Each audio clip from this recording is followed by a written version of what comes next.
So the more he borrows and the more he spends, the more he freezes this economy. It's like a car that doesn't have any oil, it just locks. You can't do anything with it.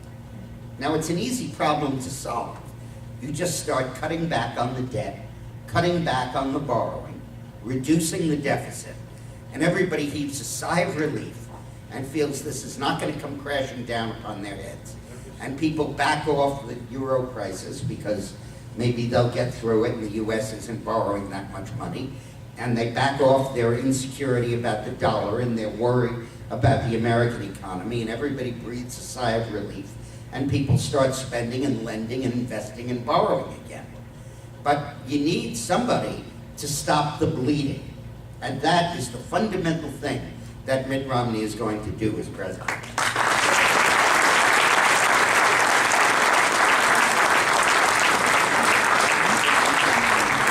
And believe me, he's going to have that opportunity. All right.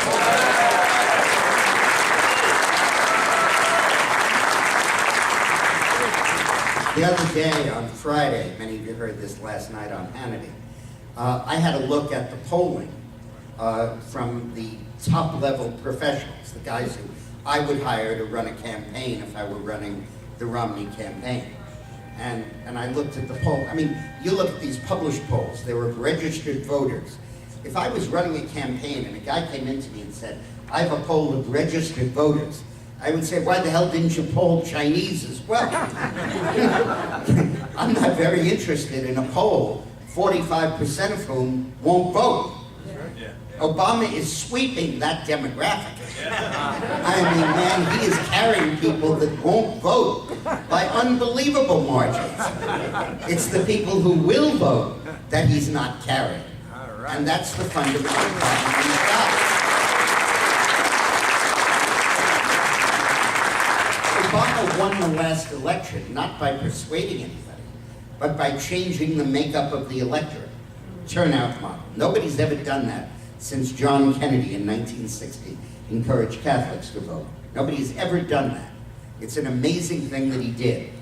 But now they're all unenthusiastic. Now they're all really mad. Now they're unemployed.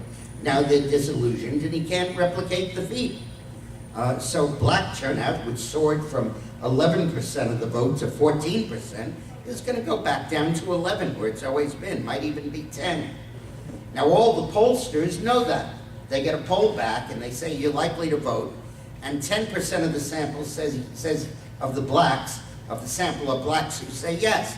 And they say, oh, we screwed up, 10% black, we need 14% black, because we know that's what the turnout model will be. Let's juice Obama's numbers up 4 points.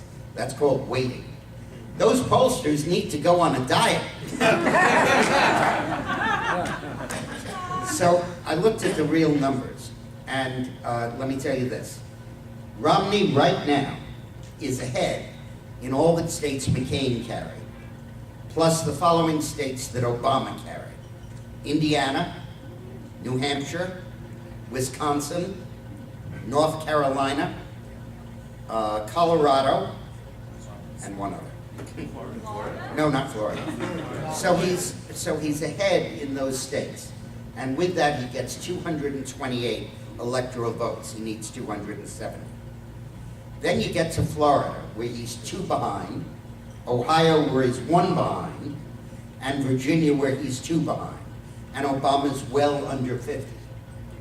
Win 2 of those 3, which he will, he's going to get elected. Yeah. All right.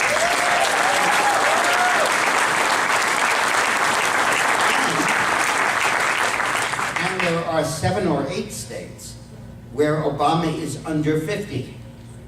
And they are Michigan, Minnesota, New Jersey, Pennsylvania, New Mexico, and by the way, Connecticut. I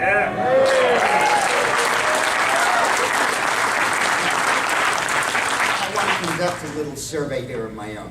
How many of you are planning to be married to the same person next year? Okay, hands down. Any undecided?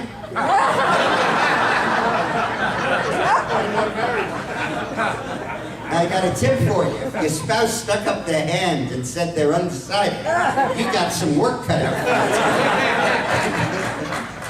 you. Because the undecided vote always goes against the incumbent.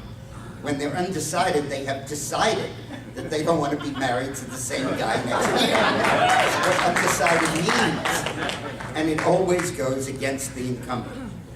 75, 85% of them go against the incumbent.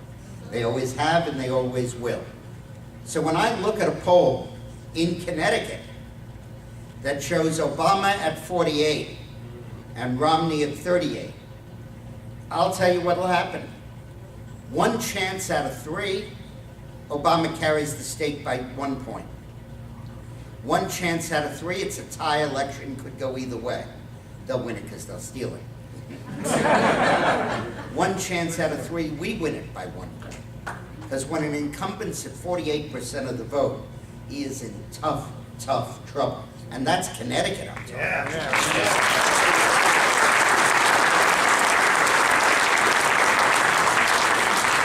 And the situation It was before they kicked everybody off Sherwood Island Park. Okay, yeah.